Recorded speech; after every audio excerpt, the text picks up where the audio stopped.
শিক্ষা ব্যবস্থাপনায় ত্রুটির কারণে শিশুদের হাতে ভুলে ভরা পাঠ্য বই। মন্তব্য শিক্ষাবিদদের। রাজনৈতিক বিবেচনায় বিষয়বস্তু নির্বাচন না করার পরামর্শ।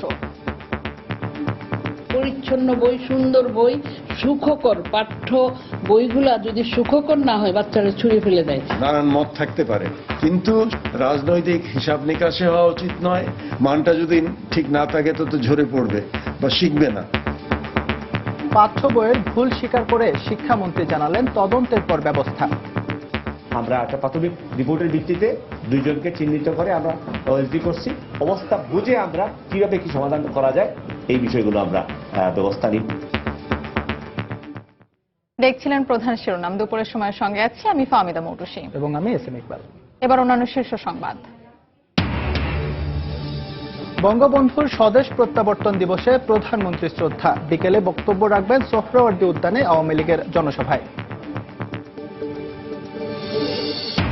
চট্টগ্রামে যানজট নিরসনে আউটার রিং রোড এবং বাইপাস রোড করার পরিকল্পনা। পার্বত্য 3 জেলা সহ কক্সবাজার যেতে সময় কম লাগবে। বান্দরবানের নাইক্ষ্যংছড়িতে পাহাড়ে অভিযান চালিয়ে অত্যাধুনিক 8টি অস্ত্র ও গুলি উদ্ধার। 5টি লুট হয়েছিল টেকনাফের আনসার ক্যাম্প থেকে। উত্তরাঞ্চলে মৃদু শৈত্যপ্রবাহে স্থবির জনজীবন। বিভিন্ন জেলায় বৃষ্টি। মধ্য জানুয়ারিতে কমে আসবে শীত, পূর্বাভাস আবহাওয়া অফিসের।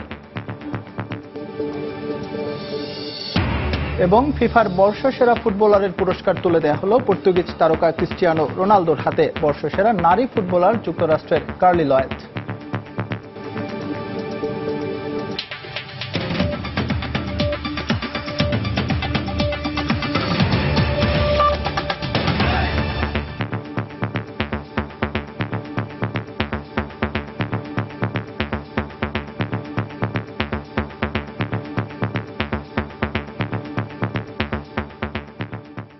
বঙ্গবন্ধু শেখ মুজিবুর রহমানের স্বদেশ প্রত্যাবর্তন দিবস উপলক্ষে আওয়ামী লীগের জনসভা কিছুক্ষণের মধ্যে শুরু হবে।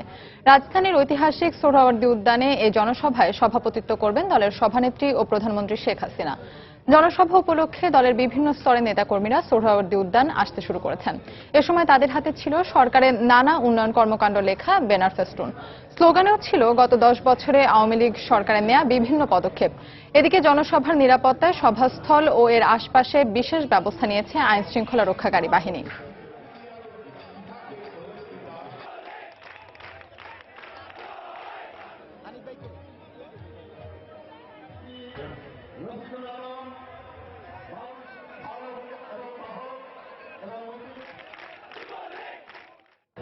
এই মুহূর্তে জনসভা স্থলে আছেন সহকর্মী দেবাশিস রায় এবং বাইরে আছেন ইজাজ শ্রমিক। সরাসরি চলে যাচ্ছি তাদের কাছে। প্রথমে যাচ্ছি দেবাশিসের কাছে। দেবাশিস,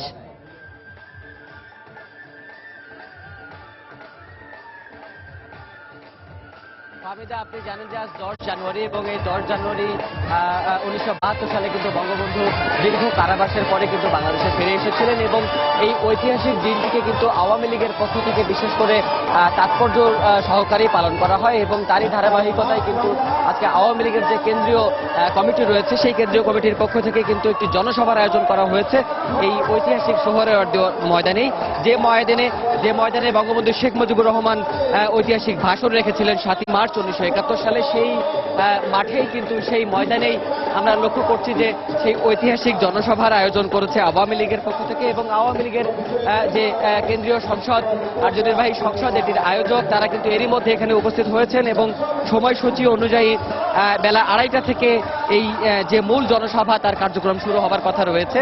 এখন আপনারা দেখতে পাচ্ছেন যে মূল যে সভা মঞ্চ রয়েছে সেই সভা মঞ্চে কিন্তু কার্যনির্বাহী সংসদের অর্থাৎ কেন্দ্রীয় কমিটির অধিকাংশ সদস্য এরই মধ্যে সেখানে আসন গ্রহণ করেছেন এবং আমরা যতটুকু জানতে পেরেছি বা পূর্ব নির্ধারিত যে সূচি রয়েছে সেই সূচি অনুযায়ী কিন্তু বেলা 3টায় এই সভা মঞ্চে উপস্থিত হবেন মাননীয় প্রধানমন্ত্রী এবং সেই সঙ্গে সঙ্গে আওয়ামী লীগ সভাপতি শেখ হাসিনা।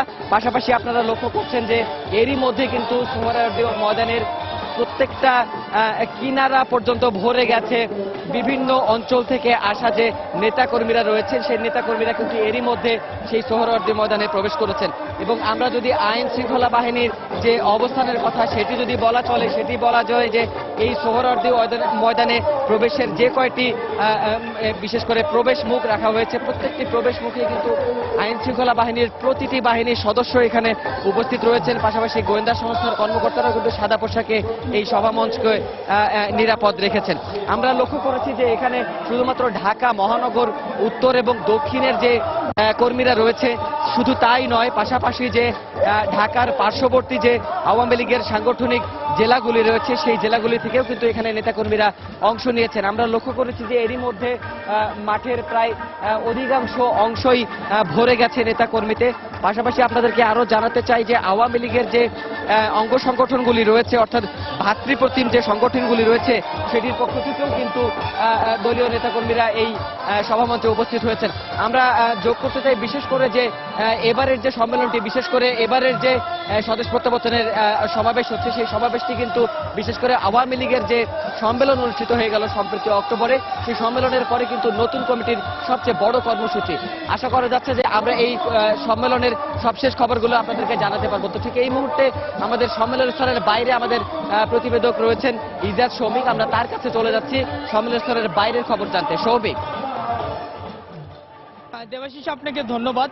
গত 20 এবং 22 অক্টোবর আওয়ামী লীগের যে কাউন্সিল হয়েছিল সেই কাউন্সিলের মাধ্যমে যে নতুন নেতৃত্ব উঠে এসেছে সেই নেতৃত্বর সামনে প্রথম যে জনসভা, সেই জনসভাটা কিন্তু আজকে অনুষ্ঠিত হচ্ছে। এবং জানেন যে বঙ্গবন্ধুর স্বদেশ প্রত্যাবর্তন দিবস উপলক্ষে আওয়ামী লীগের যে জনসভা, সেই জনসভা অনুষ্ঠিত করার জন্য কিন্তু গেল এক সপ্তাহ ধরে আওয়ামী লীগের কেন্দ্রীয় নেতৃবৃন্দ, তার সহযোগী সংগঠন থেকে শুরু করে ভ্রাতৃপ্রতিম সংগঠন, বিশেষত ঢাকা মহানগর আওয়ামী লীগের উত্তর এবং দক্ষিণ অংশ এবং যুবলীগ, স্বেচ্ছাসেবক লীগ, ছাত্রলীগ, কৃষক লীগ থেকে শুরু করে যে অন্যান্য যে সংগঠনগুলো রয়েছে সেগুলোর সঙ্গে কিন্তু একাধিকবার বিভিন্ন ধরনের বৈঠক করেছে এবং ঢাকার বিভিন্ন মহানগরীতে কিন্তু একাধিকবার যৌথ সভা এবং বর্ধিত সভা করেছে। এবং সেই যৌথ এবং বর্ধিত সভায় কেন্দ্রীয় নেতৃবৃন্দ সবসময় জোর দিয়েছিলেন যে এইবার যে স্বদেশ প্রত্যাবর্তন দিবস উপলক্ষে আওয়ামী লীগের যে জনসভা হবে সেই জনসভায় আসলে নিজেদের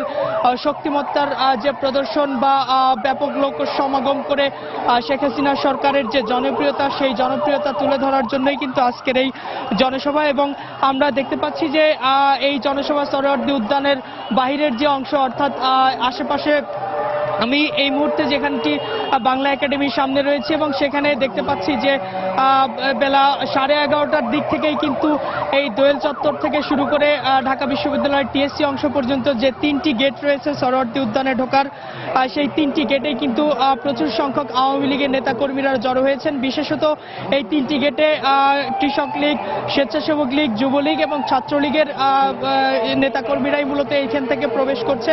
তবে কিছুক্ষণ আগে আমি দেখেছি যে ঢাকা মহানগর দক্ষিণ আওয়ামী লীগের যে শ্যামপুর থানা, সেই শ্যামপুর থানা আওয়ামী লীগের একটি বড় মিছিল এই গেট দিয়ে প্রবেশ করেছে।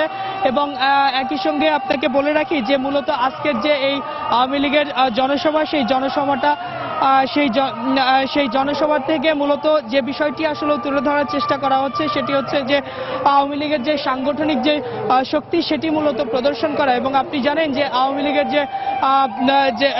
লীগের যে কাউন্সিল অনুষ্ঠিত হয়েছিল 22 এবং 23 অক্টোবর, সেই কাউন্সিলের মধ্য দিয়ে মূলত একটি বিষয় তুলে ধরা হয়েছিল যে আগামী নির্বাচনকে সামনে রেখে কিন্তু এই দলের পরবর্তী যে চ্যালেঞ্জ সেটি মোকাবেলা করা, এবং সেই চ্যালেঞ্জ মোকাবেলা করার জন্যই মূলত আজকের এই জনসভা। এবং সেই জনসভার মধ্য দিয়ে যেটি বহিঃপ্রকাশ ঘটানোর চেষ্টা করা হচ্ছে যে জনগণ আওয়ামী লীগ সরকারের অধীনেই রয়েছে। তো এই ছিল জনসভাস্থল থেকে আমার কাছে সবকিছু। সোহরাওয়ার্দী উদ্যানে আওয়ামী লীগ আয়োজিত জনসভাস্থল থেকে সহকর্মী দেবাশিসরা এবং সভাস্থলের বাইরে থেকে ইজাজ সৌমিক জানাচ্ছিলেন সেখানকার সবশেষ পরিস্থিতি। এর আগে জাতির জনক বঙ্গবন্ধু শেখ মুজিবুর রহমানের স্বদেশ প্রত্যাবর্তন দিবস উপলক্ষে ধানমন্ডিতে বঙ্গবন্ধুর প্রতিকৃতিতে ফুল দিয়ে শ্রদ্ধা জানিয়েছেন প্রধানমন্ত্রী শেখ হাসিনা। আওয়ামী লীগের বিভিন্ন স্তরের নেতৃবৃন্দ শ্রদ্ধা নিবেদন করেন। সকালে ধানমন্ডির 32 নম্বরে শ্রদ্ধা নিবেদন শেষে আওয়ামী লীগ সাধারণ সম্পাদক বলেন, বঙ্গবন্ধুর চেতনা ধারণ করে অসাম্প্রদায়িক দেশ গড়তে কাজ করে যাচ্ছে বর্তমান সরকার। মঙ্গলবার ভোরে ধানমন্ডির ৩২ নম্বর যেন শ্রদ্ধাবনত এক টুকরো বাংলাদেশ। কারণ দীর্ঘ মুক্তি সংগ্রাম শেষে ১৯৭২ সালের এই দিনেই স্বাধীন দেশের মাটিতে পা রেখেছেন হাজার বছরের শ্রেষ্ঠ বাঙালি, জাতির জনক বঙ্গবন্ধু শেখ মুজিবুর রহমান। স্বদেশ প্রত্যাবর্তন দিবসে প্রথমেই প্রধানমন্ত্রী হিসেবে বঙ্গবন্ধুর প্রতিকৃতিতে শ্রদ্ধা নিবেদন করেন জাতির জনকের কন্যা শেখ হাসিনা। এরপর আওয়ামী লীগের সভাপতি হিসেবে পুনরায় শ্রদ্ধা জানান তিনি। শ্রদ্ধা নিবেদনের পর আওয়ামী লীগের সাধারণ সম্পাদক বলেন, জাতির জনকের চেতনা ধারণ করে দেশ গড়ার কাজ করে যাচ্ছে বর্তমান সরকার। সাম্প্রদায়িকতা মুক্ত বাংলাদেশ গড়ে আমাদের বিজয়কে আমরা সুসংহত করব এবং সেটাই হবে আজকের দিনের শপথ এবং অঙ্গীকার। শ্রদ্ধা নিবেদন শেষে পারিবারিক স্মৃতি বিজড়িত বঙ্গবন্ধু জাদুঘরে কিছুক্ষণ অবস্থান করেন শেখ হাসিনা। প্রধানমন্ত্রী চলে যাবার পর জাতির জনকের প্রতিকৃতিতে শ্রদ্ধা নিবেদন করে বিভিন্ন সামাজিক ও রাজনৈতিক সংগঠন। আজহার লিমন, সময় সংবাদ, ঢাকা। ১৯৭১ সালের ২৫শে মার্চ রাতে বাঙালির অবিসংবাদিত নেতা বঙ্গবন্ধু শেখ মুজিবুর রহমানকে তার ধানমন্ডির বাসা থেকে আটক করে পাকিস্তানের কারাগারে নিয়ে যায় হানাদাররা। দীর্ঘ ৯ মাসের মুক্তিযুদ্ধে স্বাধীনতার পর ১৯৭২ সালের আজকের দিনে পাকিস্তানের বন্দি দশা থেকে মুক্ত হয়ে রক্তস্নাত স্বাধীন সার্বভৌম বাংলাদেশের মাটিতে ফিরে আসেন বঙ্গবন্ধু। স্বাধীনতা সংগ্রামে পূর্ণতা পায় বাঙালির বিজয়। আরো জানাচ্ছেন রোজিনা রোজি।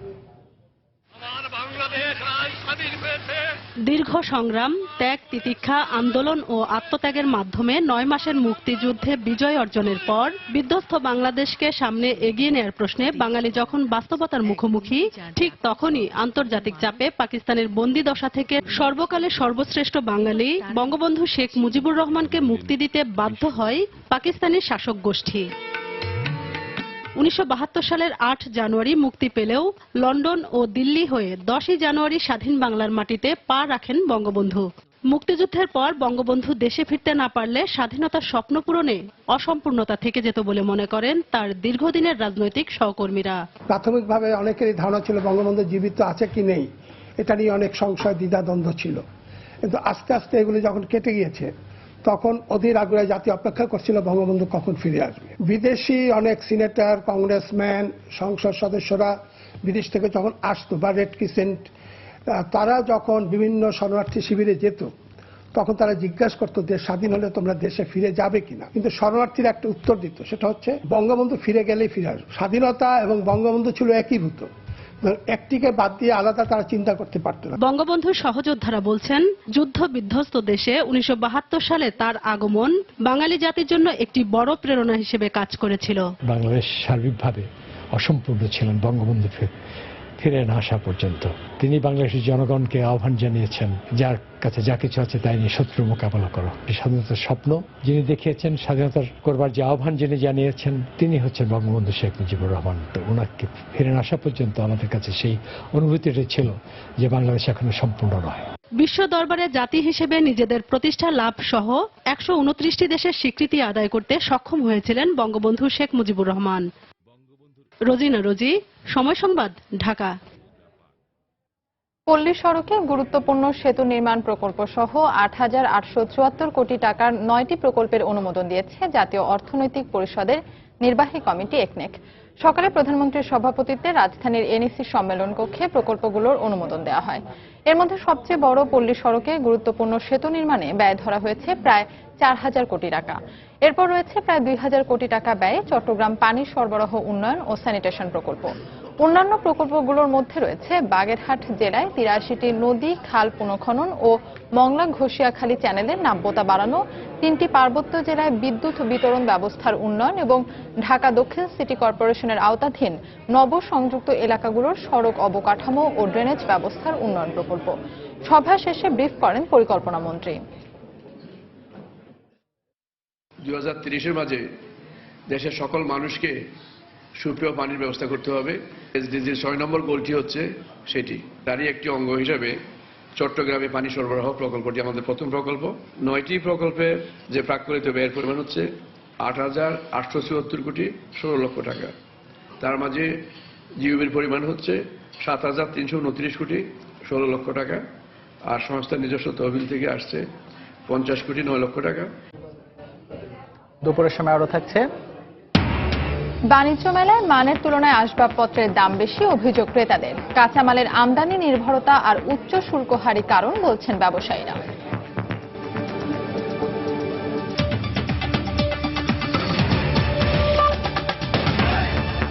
শিক্ষা ব্যবস্থাপনায় ত্রুটির কারণেই শিশুদের হাতে ভুলে ভরা পাঠ্য বই পৌঁছেছে বলে মনে করেন দেশের বিশিষ্ট শিক্ষাবিদ ও বিশেষজ্ঞরা। তাদের মতে মতপার্থক্য থাকলেও রাজনৈতিক বিবেচনায় পাঠ্য বইয়ের বিষয়বস্তু বাদ দেওয়া কিংবা যোগ করা কাম্য হতে পারে না। এদিকে শিক্ষামন্ত্রী জানিয়েছেন, তদন্ত রিপোর্টের পর পাঠ্য বইয়ের ছাপার ভুল ও অসামঞ্জস্য সংশোধন করার উদ্যোগ নেওয়া হবে। সকালে সচিবালয়ে ব্রিফিংয়ে শিক্ষামন্ত্রী নেতিবাচক প্রচারণা না করার আহ্বান জানান। প্রসূন আশিসের রিপোর্ট। অন্যান্য বছরের মতো এবারও 1 জানুয়ারি উৎসবমুখর পরিবেশে সারা দেশের স্কুল শিক্ষার্থীদের হাতে বিনামূল্যে তুলে দেওয়া হয় প্রায় 37 কোটি 21 লাখ নতুন বই। তবে বিতরণের পরপরই সামনে চলে আসে এসব পাঠ্য বইয়ের নিম্নমান, ভুল ছাপা, সুখপাঠ্য বিভিন্ন বিষয় বাদ দিয়ে অসামঞ্জস্যপূর্ণ বিষয়বস্তু যুক্ত করার মতো বিষয়। পাশাপাশি বই ও পরীক্ষার সংখ্যা বাড়ানো, পাঠ্য বইয়ে জঙ্গিবাদে উস্কানি দেওয়ার মতো বিষয় যুক্ত করা নিয়ে গণমাধ্যম, সামাজিক যোগাযোগ মাধ্যম সহ সচেতন মহলে সমালোচনার ঝড় বইছে।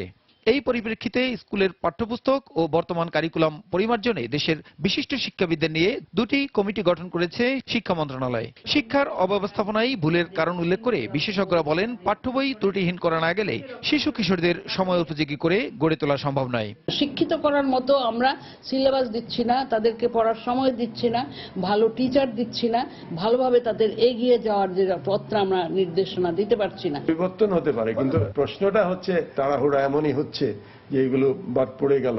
নানান মত থাকতে পারে, কিন্তু রাজনৈতিক হিসাব নিকাশে হওয়া উচিত নয়, বা কোনো নির্দেশ একটা উপর থেকে আসলো এবং করে ফেললাম সেটা নয়। নির্ভুল পাঠ্য বইয়ের পাশাপাশি শিশুদের উপযোগী কারিকুলাম প্রণয়নে জোর দেওয়ার কথা বলেন শিক্ষা বিশেষজ্ঞ ও কারিকুলাম পর্যালোচনা কমিটির সদস্যরা। মানটা যদি ঠিক না থাকে তো ঝরে পড়বে বা শিখবে না বিদ্যালয়ে আসলেও। প্রাথমিক পর্যায়ে আর অন্তত 50% শিক্ষক বৃদ্ধি করা দরকার। গোড়া থেকে ধরে তারা কতটুকু হজম করতে পারবে সেই অনুযায়ী বই, পরিচ্ছন্ন বই, সুন্দর বই, সুখকর পাঠ্য বইগুলা যদি সুখকর না হয় বাচ্চারা ছুঁড়ে ফেলে দেয়। যে সাবজেক্টের যে মারামারি, এটা বন্ধ করতে হবে। এদিকে পাঠ্য বইয়ে ভুল থাকার কথা স্বীকার করে মঙ্গলবার এ বিষয়ে এক সংবাদ সম্মেলনে শিক্ষামন্ত্রী বলেন, তদন্তের পরেই এসব ভুল সংশোধন করা হবে। এখানে কিছু ভুল থাকতে পারে, ছাপার ভুল, যেগুলো আমরা সংশোধনী দিয়ে হয়তো সবাইকে জানাতে পারি। কিছু ভুল থাকতে পারে বড় ধরনের ভুল, যেগুলো হয়তো আমাদের সংশোধন করতে গেলে ওই জায়গাটা রিপ্লেস করতে হবে। যেগুলো আমাদের এখানে থাকা উচিত ছিল না, আমরা সেগুলোকে অমিট করে দেওয়ার জন্য সবখানে নির্দেশ পাঠিয়ে দিব, ওই পাতাগুলো আমরা ছিঁড়ে নিব বা ব্লক করে দিব। তাই রিপোর্টটার অপেক্ষায় আমরা আসি এবং আসলে পরে আমরা সেই অনুসারে ব্যবস্থা নিব। এছাড়া বিশিষ্টজনদের সমন্বয়ে গঠিত পরিমার্জন কমিটির মাধ্যমে পাঠ্য বই, কারিকুলাম ও পরীক্ষা পদ্ধতিরও আমূল সংস্কার করার কথা বলেন শিক্ষামন্ত্রী। প্রসূন আশিস, সময় সংবাদ, ঢাকা। ভর্তিতে অনিয়ম ও দুর্নীতির অভিযোগে রাজধানীর প্রথম সারির 15টি শিক্ষা প্রতিষ্ঠানের বিরুদ্ধে দুর্নীতি দমন কমিশন দুদকের চিঠি পাওয়ার কথা স্বীকার করেছে প্রতিষ্ঠানগুলো। চিঠির সঠিক জবাব দেওয়ার কথা জানিয়েছেন এসব প্রতিষ্ঠানের প্রধানরা।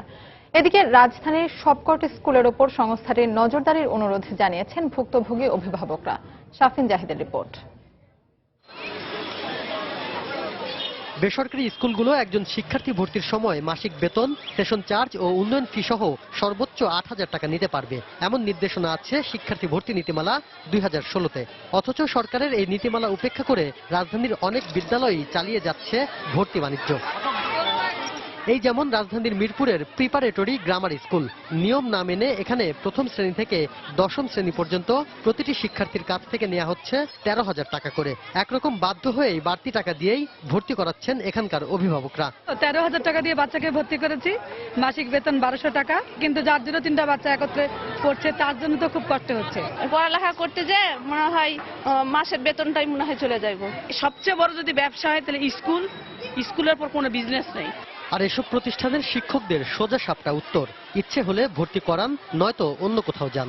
আমরা তো বলি না যে এখানে পড়াতেই হবে, এবং আমরা বলি না যে এখানে জোর করে আমরা নিয়ে আসতেছি। যাদের যেরকম সাধ্য সেরকম আসবেন। এমন পরিস্থিতিতে রাজধানীর সবকটি স্কুলের উপর দুদক বা সরকারের অন্য কোনো নির্ভরযোগ্য সংস্থার নজরদারির অনুরোধ জানিয়েছেন ভুক্তভোগী অভিভাবকেরা।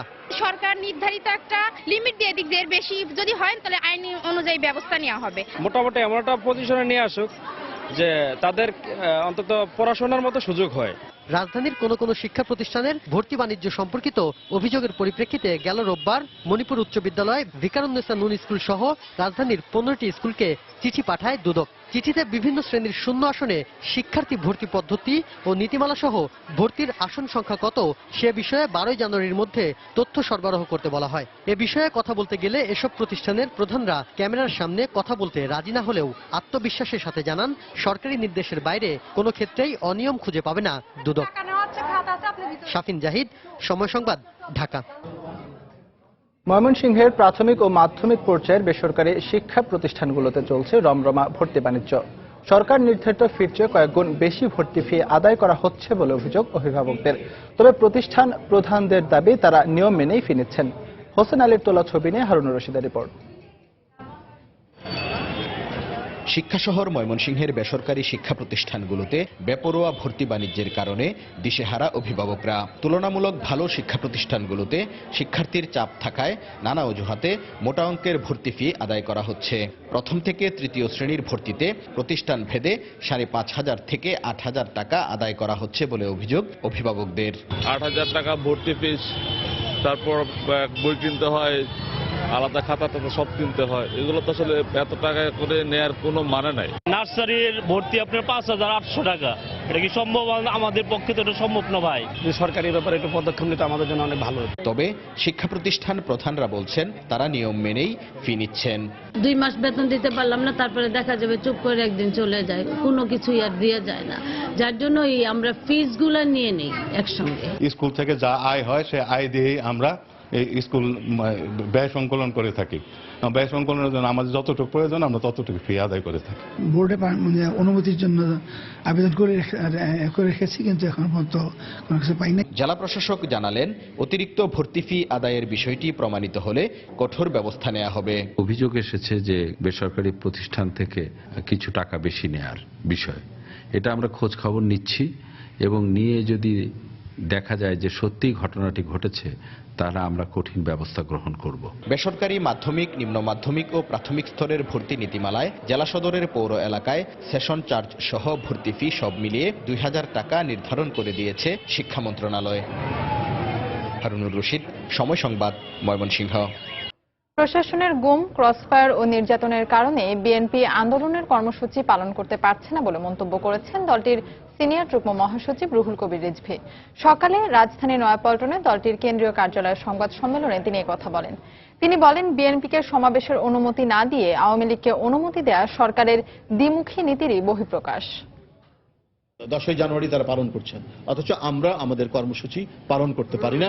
সেখানে পুলিশকে লেলিয়ে দেওয়া হয়। শাসক হয়ে এক ধরনের দ্বিচারিতা, দ্বিমুখী যখন আচরণ হবে তখন বুঝতে হবে এরা জনগণের ইচ্ছার সাথে কাজ করছেন না। গণতন্ত্রী হলে একটা বিরোধী দলের কর্মসূচি হবে, সেই কর্মসূচিকে আপনারা এইভাবে ব্যবহার করছেন কেন? আর পুলিশ তো নির্বাহী বিভাগের নির্দেশ শুনে কথা শুনে।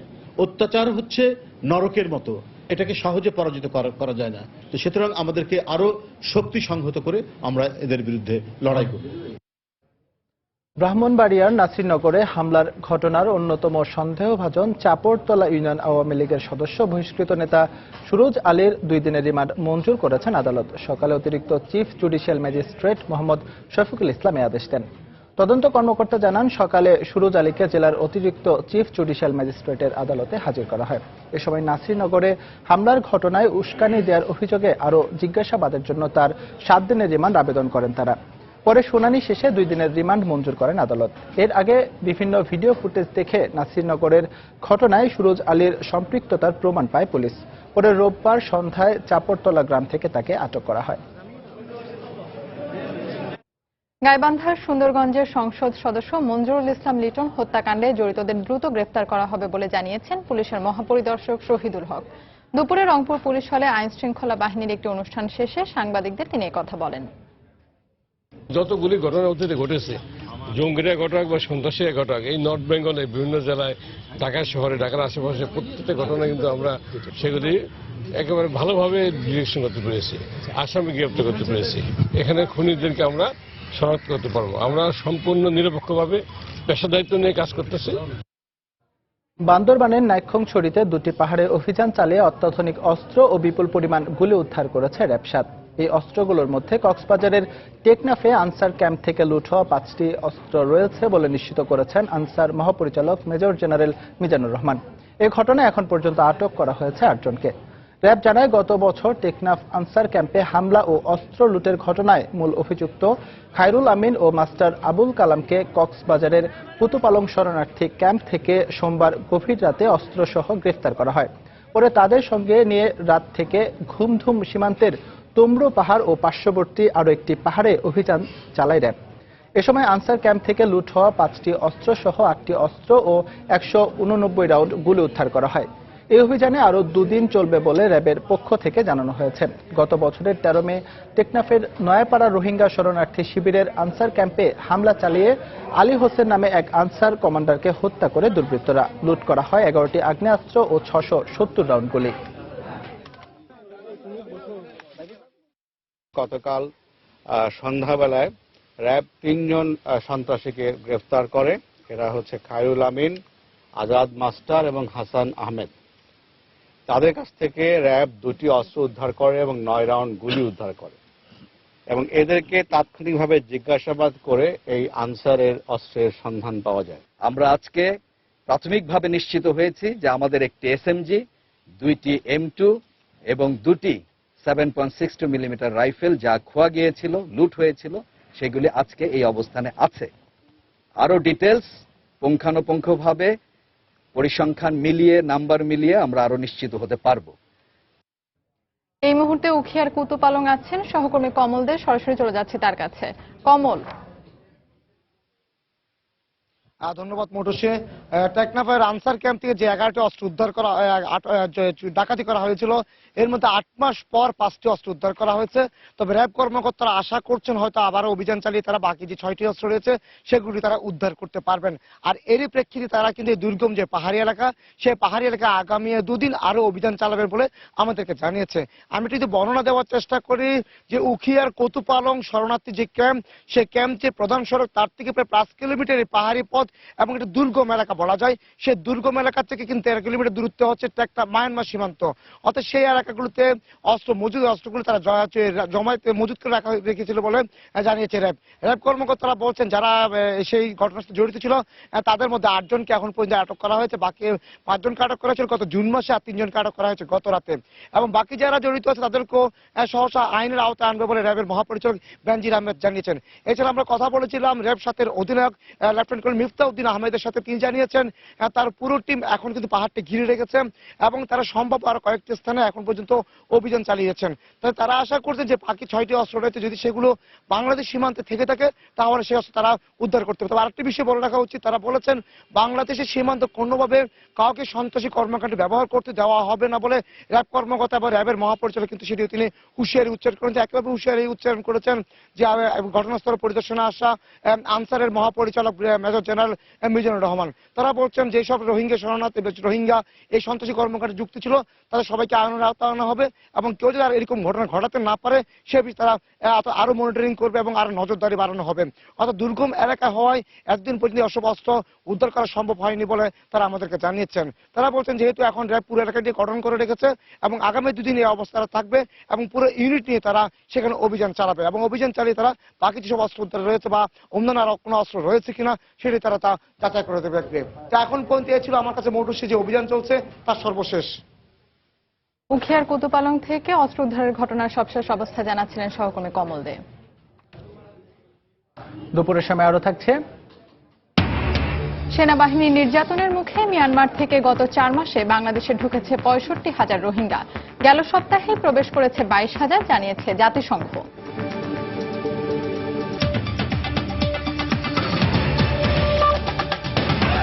চট্টগ্রামের যানজট নিরসন ও রাঙ্গামাটি, খাগড়াছড়ি, বান্দরবান এবং কক্সবাজারের মতো জেলাগুলোতে চলাচলরত যানবাহনের সময় কমাতে আউটার রিং রোড এবং বাইপাস রোড করার পরিকল্পনা নেওয়া হয়েছে। চট্টগ্রাম উন্নয়ন কর্তৃপক্ষের নেওয়া এই দুটি প্রকল্পের ব্যয় ধরা হয়েছে ২,৭২০ কোটি টাকা। সাগরের তীর ঘেঁষে পাথরের ব্লক দিয়ে বিশেষ এই সড়কটি শহর রক্ষা বাঁধ হিসেবেও কাজ করবে। বিস্তারিত জানাচ্ছেন কমল দেব। চট্টগ্রাম বন্দর কেন্দ্রিক বিশাল সাইজের ট্রাক, লরি, কাভার্ড ভ্যান এবং প্ল্যানওভারের কারণে হিমশিম খাচ্ছে নগরীর ট্রাফিক বিভাগ। সে সাথে রাজধানী ঢাকা সহ অন্যান্য জেলার যানবাহনগুলো কক্সবাজার, রাঙ্গামাটি, বান্দরবান এবং খাগড়াছড়ি যাতায়াতের জন্য শহরের রাস্তা ব্যবহার করায় যানজট ভয়াবহ রূপ নিচ্ছে। কিন্তু চট্টগ্রামে কার্যকর কোনো বাইপাস না থাকায় যানজট মুক্ত করা যাচ্ছে না এই নগরীকে। যে ধরনের গাড়িগুলি শহরের ভিতর রাস্তাগুলি ব্যবহার করার কথা, তার চেয়ে 2 গুণ বা 3 গুণ গাড়ি শহরের ভিতর রাস্তাটা ব্যবহার করে, যার ফলে অনাবশ্যক যানজটের সৃষ্টি হয়। সারা শহরের সাথে রিলেটেড থাকার কারণে আউটার রিং রোডের শহরের ভিতরে যানবাহন যেরকম শহর থেকে খুব দ্রুততার সাথে সে নিষ্ক্রমণ করতে পারবে এবং একইভাবে শহরে প্রবেশও করতে পারবে। এই অবস্থায় যানজট নিরসনে ২,৪০০ কোটি টাকা খরচ করে আউটার রিং রোড করতে যাচ্ছে চট্টগ্রাম উন্নয়ন কর্তৃপক্ষ। নগরীর পতেঙ্গা থেকে সীতাকুণ্ডের ফৌজদারহাট পর্যন্ত 17 কিলোমিটার দীর্ঘ এই সড়কের জন্য 600 কোটি টাকা দিবে জাইকা। শুরু করেছি ফেজ ওয়াইজ। প্রথম ফেজ হলো পতেঙ্গা বীজ থেকে ফৌজদারহাট, দ্বিতীয় ফেজ হলো ফৌজদারহাট থেকে বাইজিৎ থেকে অক্সিজেন অলরেডি ডান, অক্সিজেন থেকে Quess already done, Bangabandhu Avenue. তাহলে এইটা যদি হয়ে যায় 4 ভাগের 3 ভাগ রিং রোড শেষ হয়ে যায়। যেই সমস্ত জায়গায় পয়েন্টগুলো হচ্ছে, কানেকশনগুলো হচ্ছে, যেমন ঢাকা ট্রাঙ্ক রোডে যেখানে গিয়ে মিলাচ্ছে, সেই পয়েন্টটাই হলো কিন্তু খুব ক্রিটিক্যাল। সেগুলো প্রপারভাবে করা হচ্ছে না। যেভাবে কাজটা হচ্ছে ওই সমস্ত জায়গায় সেটা বটল নেকগুলো হবে। আউটার রিং রোডের পাশাপাশি 320 কোটি টাকা খরচ করে বাস্তবায়ন করা হচ্ছে নতুন একটি বাইপাস সড়ক। সীতাকুণ্ডের ফৌজদারহাট থেকে নগরের বাইজিৎ পর্যন্ত 6 কিলোমিটারের এই সড়কটি হলে রাঙ্গামাটি এবং খাগড়াছড়ি রুটের গাড়িগুলো শহরে না ঢুকে সরাসরি গন্তব্যে চলে যাবে। কমল দে, সময় সংবাদ, চট্টগ্রাম।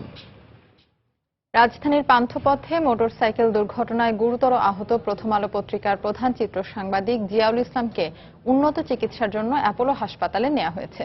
জিয়ার সহকর্মীরা জানান, সোমবার রাত 12টার দিকে মোটরসাইকেলে বাসায় যাওয়ার পথে বসুন্ধরা সিটির সামনে একটি প্রাইভেট কার পেছন থেকে ধাক্কা দিয়ে পালিয়ে যায়।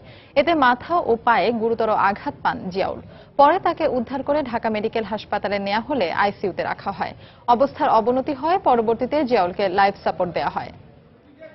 মৃদু শৈত্যপ্রবাহে স্থবির হয়ে পড়েছে উত্তরের জনজীবন। বিভিন্ন জেলায় সকাল থেকে শুরু হয়েছে বৃষ্টিপাত। এতে বেড়েছে শীতজনিত রোগের প্রকোপ।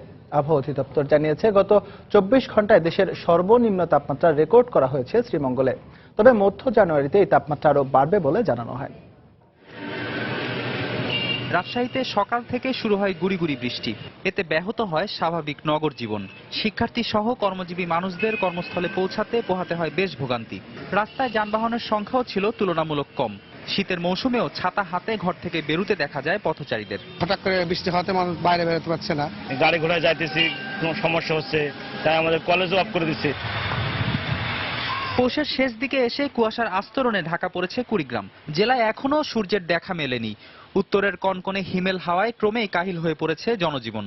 তারপরও কৃষিজীবী মানুষ শীত উপেক্ষা করে কাজ করছেন বীজতলায়। ঠান্ডার মধ্যে যতই হোক কাজ করাই লাগে, আমার না করলে পেটে ভাত যায় না। এমন ঠান্ডা পড়ছে যে মানে চলাফেরা ভীষণ কষ্ট হয়ে গেছে। ঠান্ডাতে যাই হোক 80-20 মধ্যে সেচ দেওয়া লাগতেছে, না হলে তো ভীষণ নষ্ট হয়ে যাবে।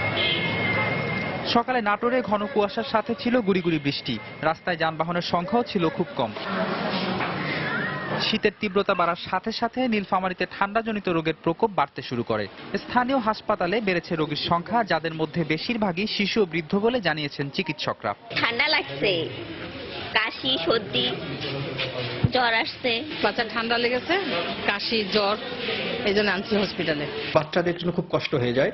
বাচ্চাদের জন্য বিশেষ করে যে রোগটা শীতকালে দেখা যায় সেটা শ্বাসকষ্টের রোগ, নিউমোনিয়া। মধ্য জানুয়ারির পর আর কোনো শৈত্যপ্রবাহের আশঙ্কা নেই বলে জানিয়েছে আবহাওয়া অধিদপ্তর। হালকা বা গুড়ি ধরনের বৃষ্টিপাত হতে পারে এবং এই বৃষ্টিপাতের প্রভাবটা আগামীকাল যখন কেটে যাবে, তারপরে মানে 12 তারিখের দিক থেকে হয়তো আস্তে আস্তে যে সর্বনিম্ন যে তাপমাত্রাটা আছে সেটা কিছুটা আস্তে আস্তে কমতে পারে আর কি। একই সময়ে বৃষ্টিপাতের আশঙ্কাও নেই বলে জানিয়েছে আবহাওয়া অধিদপ্তর। ফেরদৌস নির্ঝর, সময় সংবাদ। কাঁচামাল যোগানে আমদানি নির্ভরতা আর উচ্চ শুল্ক হারের কারণে দেশের বাজারে কমছে না আসবাবপত্রের দাম। শিল্প সংশ্লিষ্টরা এমন মত দিলেও ঢাকা আন্তর্জাতিক বাণিজ্য মেলায় আসা দর্শনার্থীরা মনে করছেন মান অনুযায়ী আসবাবপত্রের দাম নির্ধারণে সীমাবদ্ধতা রয়েছে প্রতিষ্ঠানগুলোর। কাঁচামাল আমদানির ক্ষেত্রে নীতিমালা আর ব্যবহারযোগ্য বনায়ন সৃষ্টি করা গেলে দেশীয় চাহিদা পূরণের সঙ্গে আসবাবপত্র রপ্তানির নতুন বাজার সৃষ্টি সম্ভব বলেও মত ব্যবসায়ীদের। অল্প কিছুদিন পরেই যুগল জীবনের গাঁট ছড়া বাঁধতে যাচ্ছেন জাফর আর শরণ। নতুন সংসার গোছানোর শুরুতেই তাদের ভাবনায় আলাদাভাবে জায়গা করে নিয়েছে ঘরের আসবাবপত্র কেমন হবে তা। লক্ষ্য পূরণেই মেলায় এসেছেন তারা, খুঁজছেন নতুনত্ব আর আধুনিকতার সংযোগ। নজর রয়েছে মূল্য ছাড়ের দিকেও। কথা প্রসঙ্গেই জানালেন, আসবাবপত্রের ব্যবহারের ক্ষেত্রে গেল 1 দশকে দেশে এসেছে বিরাট পরিবর্তন। কাঠের সাধারণত ফিনিশিংটা, আউটলুকটা অতটা স্মার্ট আসে না আর কি। তো সেক্ষেত্রে ওক কাঠ বা এই ধরনের বিকল্প যেগুলো আসতেছে এখন নতুন নতুন ফার্নিচার, বিকল্প হিসেবে এটা মানুষ ব্যবহার করছে। মেলায় আসলে অনেক ধরনের ফার্নিচার পাওয়া যায়, মানে যেগুলো হয়তো শোরুমে দেখা যায় না, এখন নতুন নতুন অনেক কিছু আসে যেগুলো আমরা দেখতে পাই, সবকিছু দেখে দেখে আমরা কিনতে পারি আর কি। প্রদর্শনীতে আনা আসবাবপত্রের বেশিরভাগই কানাডা, মালয়েশিয়া আর জার্মানি থেকে আমদানি করা কাঠের তৈরি। এতে যেমন রয়েছে ফিনিশিং আর নির্মাণশৈলী, ঠিক তেমনি নিশ্চয়তা দেয়া হচ্ছে স্থায়িত্বেরও। ঘর গেরস্থালির প্রয়োজন বুঝে আসবাবপত্রের আকার আর ডিজাইনেও ভিন্নতা আনার চেষ্টা করেছে প্রতিষ্ঠানগুলো।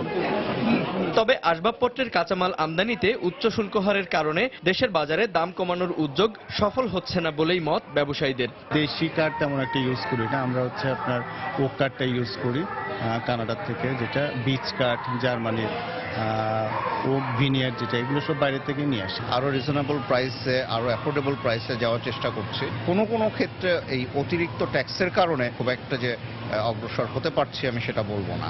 মেলায় পণ্য ক্রয়ে প্রতিষ্ঠান ভেদে 5 থেকে 20% মূল্য ছাড়ে আসবাবপত্র পাচ্ছেন ক্রেতারা। পাশাপাশি দর্শনার্থীদের দৃষ্টি আকর্ষণে বাহারি উপহার সামগ্রীও থাকছে প্যাভিলিয়নগুলোতে। জুবাইর ফয়সাল, সময় সংবাদ, ঢাকা। দেশের বাইরের খবর। মিয়ানমারের রাখাইন প্রদেশে সেনাবাহিনীর নির্যাতনের মুখে গত বছরের অক্টোবর থেকে এখন পর্যন্ত 65,000 রোহিঙ্গা মুসলমান বাংলাদেশে পালিয়ে এসেছে বলে জানিয়েছে জাতিসংঘ। এর মধ্যে গেল 1 সপ্তাহে 22,000 রোহিঙ্গা মুসলমান সীমান্ত পাড়ি দিয়ে বাংলাদেশে আশ্রয় নিয়েছে বলেও জানানো হয়। সোমবার মিয়ানমার সফরে এসে জাতিসংঘের মানবাধিকার বিষয়ক দূত ইয়াং হি লি সাংবাদিকদের এ তথ্য জানান। রাখাইন প্রদেশে রোহিঙ্গাদের উপর সেনাবাহিনীর নির্যাতনের অভিযোগ তদন্তে 12 দিনের সফরে সোমবার মিয়ানমারের কাছিন প্রদেশে পৌঁছান ইয়াং হি লি। পরে সাংবাদিকদের তিনি বলেন, গেল বছরের অক্টোবর মাস থেকে 5 জানুয়ারি পর্যন্ত 65,000 রোহিঙ্গা মুসলমান জীবন বাঁচাতে বাংলাদেশে আশ্রয় নিয়েছে। অক্টোবরে নিরাপত্তা বাহিনীর একটি তল্লাশি চৌকিতে হামলার ঘটনায় রাখাইন প্রদেশে রোহিঙ্গাদের উপর ব্যাপক নির্যাতন শুরু করে সে দেশের সেনাবাহিনী। এরপর দেশটির নেত্রী অং সান সুচির শান্তিতে নোবেল পুরস্কার নিয়ে তীব্র সমালোচনার পাশাপাশি রোহিঙ্গা নির্যাতনের প্রতিবাদ জানিয়ে আসছে বিশ্বের বিভিন্ন দেশ। ইউরোপ জুড়ে ভারী তুষারপাত ও শৈত্যপ্রবাহে 30 জনেরও বেশি মানুষের মৃত্যু হয়েছে। সম্প্রতি হঠাৎ করে তাপমাত্রা হিমাঙ্কের 20 থেকে 40 ডিগ্রি সেলসিয়াস নিচে নেমে আসায় চরম দুর্ভোগ দেখা দিয়েছে এই অঞ্চলের বিভিন্ন দেশে। তীব্র ঠান্ডায় ভুক্তভোগীদের বেশিরভাগই অভিবাসী ও গৃহহীন মানুষ বলে জানায় গণমাধ্যম। ভারী তুষারপাত ও তীব্র ঠান্ডা উপেক্ষা করে সামান্য খাবারের জন্য এভাবেই অপেক্ষা করতে দেখা যায় হাঙ্গেরি সীমান্তের কাছে সার্বিয়ায় আটকে পড়া অভিবাসন প্রত্যাশীদের। নানা বৈরিতা কাটিয়ে জীবনের ঝুঁকি নিয়ে স্বপ্নের ইউরোপ যাত্রায় এ যেন আরেক অগ্নি পরীক্ষা। এ অবস্থায় তাদের সামনে এখন নতুন চ্যালেঞ্জ শীত মোকাবিলা। আপাতত জার্মানি, ফ্রান্স কিংবা ব্রিটেনে পৌঁছার চেষ্টার পরিবর্তে জীবন বাঁচাতে বেলগ্রেডে পরিত্যক্ত বিভিন্ন গুদাম ঘরে আশ্রয় খুঁজছেন মধ্যপ্রাচ্য ও এশিয়া থেকে আসা এসব শরণার্থী। মনে হচ্ছে বরফের মতো জমে যাচ্ছে। বিশেষ করে রাতে এতই খারাপ অবস্থা থাকে যে ঘুমাতে পারি না। আগুন জ্বালিয়ে কোনো মতে দিন পার করার চেষ্টা করছি আমরা। আমরা এখানে ধুকে ধুকে মরছি। পশ্চিমা দেশগুলোর উচিত বৈরী আবহাওয়ার কথা চিন্তা করে সীমান্ত খুলে দেয়া। শুধু সার্বিয়া আর হাঙ্গেরিতে নয়, তুরস্ক, গ্রিস, ইতালি, ব্রিটেন, পোল্যান্ড সহ ইউরোপের বিভিন্ন দেশের তাপমাত্রা হিমাঙ্কের অনেক নিচে। বহু স্বপ্ন নিয়ে অনেক অভিবাসন প্রত্যাশী জার্মানি, ইতালির মতো বিভিন্ন উন্নত দেশে পৌঁছালেও তীব্র শীতে বাসযোগ্য বসতির অভাবে মৃত্যুর কোলে ঢলে পড়ছেন অনেকে। গত কয়েকদিনে শুধু পোল্যান্ডই 17 জনের মৃত্যু হয়েছে। এছাড়া ইতালিতে 8 জন, চেক প্রজাতন্ত্রে 6 জন এবং স্লোভাকিয়ায় 2 জনের প্রাণহানির খবর পাওয়া গেছে। এদিকে 2-1 দিনের মধ্যে ব্রিটেনের তাপমাত্রা -12 ডিগ্রি সেলসিয়াসেরও নিচে নেমে আসতে পারে বলে সতর্ক করেছে দেশটির আবহাওয়া বিভাগ। এছাড়া চেক প্রজাতন্ত্র, হাঙ্গেরি, বুলগেরিয়া ও স্লোভাকিয়ার বিভিন্ন জায়গার তাপমাত্রা -30 থেকে 35 ডিগ্রির নিচে নেমে এসেছে। তীব্র শীতের কষাঘাতে বিপর্যস্ত হয়ে পড়েছে এসব অঞ্চলের জনজীবন। থমকে গেছে যোগাযোগ ব্যবস্থা ও ব্যবসা বাণিজ্য।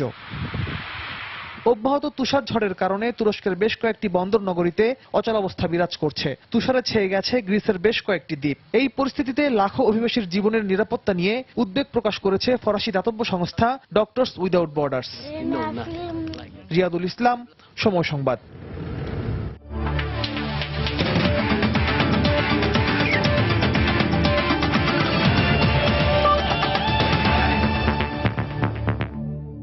অবশেষে অপেক্ষার প্রহর শেষ হলো। সুইজারল্যান্ডের জুরিখে রিয়াল মাদ্রিদের পর্তুগিজ তারকা ক্রিস্টিয়ানো রোনালদোর হাতে তুলে দেওয়া হলো 2016 সালের ফিফার বর্ষসেরা ফুটবলারের পুরস্কার।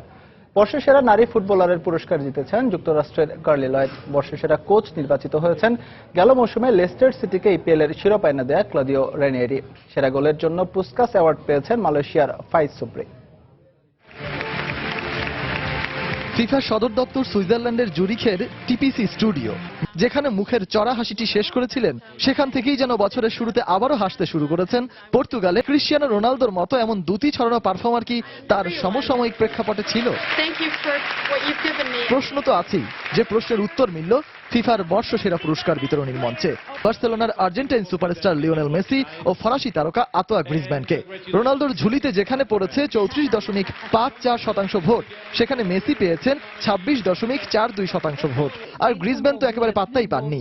7.53% ভোট পাওয়া এই ফুটবলার রোনালদো মেসির গ্রহণযোগ্যতার সামনে যেন ছিলেন অনেকটাই অসহায়। ফলে নিজের ক্যারিয়ারে ফিফার দেয়া চতুর্থবারের মতো এই বিশ্বসেরা স্বীকৃতি অর্জনে একেবারে সমস্যাই হয়নি CR7-এর। এছাড়া বর্ষসেরা নারী ফুটবলার হওয়ার দৌড়ে অবশ্য যুক্তরাষ্ট্রের কার্লি লয়েডের সঙ্গে সমান তালে লড়েও হেরেছেন ব্রাজিলের কিংবদন্তি মার্তা। লয়েডের প্রাপ্ত ভোটের পরিমাণ ছিল 20.68%।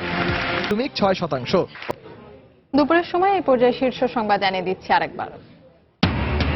বঙ্গবন্ধুর স্বদেশ প্রত্যাবর্তন দিবসে সোহরাওয়ার্দী উদ্যানে চলছে আওয়ামী লীগের জনসভা। বক্তব্য রাখবেন প্রধানমন্ত্রী শেখ হাসিনা। পাঠ্যবইয়ের ভুল স্বীকার করলেন শিক্ষামন্ত্রী। তদন্তের পর ব্যবস্থা। রাজনৈতিক বিবেচনায় বিষয়বস্তু নির্বাচন না করার পরামর্শ শিক্ষাবিদদের। বান্দরবানের নাইক্ষ্যংছড়িতে পাহাড়ে অভিযান চালিয়ে অত্যাধুনিক 8টি অস্ত্র ও গুলি উদ্ধার। 5টি লুট হয়েছিল টেকনাফের আনসার ক্যাম্প থেকে। উত্তরাঞ্চলে মৃদু শৈত্যপ্রবাহে স্থবির জনজীবন। বিভিন্ন জেলায় বৃষ্টি, মধ্য জানুয়ারিতে কমে আসবে শীত, পূর্বাভাস আবহাওয়া অফিসের। এবং ফিফার বর্ষসেরা ফুটবলারের পুরস্কার তুলে দেওয়া হলো পর্তুগিজ তারকা ক্রিস্টিয়ানো রোনালদোর হাতে। বর্ষসেরা নারী ফুটবলার যুক্তরাষ্ট্রের কার্লি লয়েড। এই ছিল দুপুরের সময়। যে কোনো খবর পেতে ভিজিট করুন সময়নিউজ.tv। সঙ্গে থাকুন সময়।